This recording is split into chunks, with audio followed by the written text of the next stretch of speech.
নির্বাচন যতই কাছে আসছে রাজনৈতিক দলগুলোর মধ্যে নানা ধরনের গুজব ডালপালা মেলতে শুরু করছে।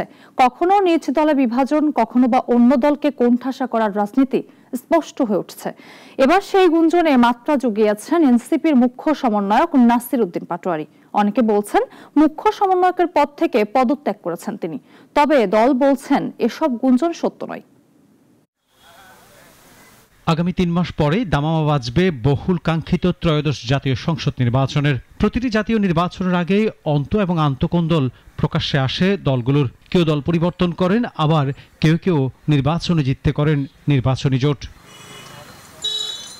এবার নির্বাচনের ৩ মাস আগেই কথা উঠেছে জাতীয় নাগরিক পার্টি এনসিপি থেকে পদত্যাগ করছেন মুখ্য সমন্বয়ক নাসির উদ্দিন পাটোয়ারি। বিভিন্ন সংবাদ মাধ্যম বলছেন তিনি দলের পদ থেকে অব্যাহতি চেয়ে পদত্যাগপত্র জমা দিয়েছেন।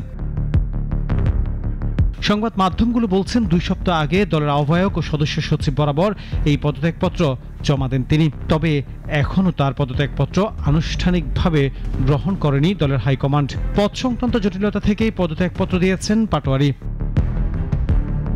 ফেব্রুয়ারিতে ত্রয়োদশ জাতীয় নির্বাচনের আগে মুখ্য সমন্বয়ক হিসেবে দলে যোগ দিতে পারেন বৈষম্য বিরোধী ছাত্র আন্দোলনের সাবেক সমন্বয়ক, বর্তমান অন্তর্বর্তী সরকারের উপদেষ্টা আসিফ মাহমুদ সজীব ভূঁইয়া। আর এতেই মনক্ষুণ্ণ হয়ে পদত্যাগপত্র দিয়েছেন নাসির উদ্দিন। তবে এনসিপি বলছে এমন সংবাদ ভিত্তিহীন। দলেই আছেন নাসির উদ্দিন পাটোয়ারি। নাসির উদ্দিন পাটোয়ারি উনি আমাদের এনসিপির সাথেই আছেন। কিছুদিন আগেও নির্বাচন কমিশনে আমাদের পার্টি নিবন্ধনের সংক্রান্ত যে কাজগুলো আছে সেগুলোর ক্ষেত্রে তিনি দায়িত্ব পালন করছেন। বিশেষ করে শ্রমিক উইং, যুব উইং, আরো যতগুলো উইং আছে সবগুলোর উইং এরই দায়িত্ব পালন করছেন। তার যে পদত্যাগের বিষয়টি গতকাল রাত্রে কিছু মিডিয়া মারফত আমরা দেখতে পেয়েছি, বা দল থেকে অব্যাহতি নেওয়ার বিষয়টি এটা সঠিক নয় আর কি।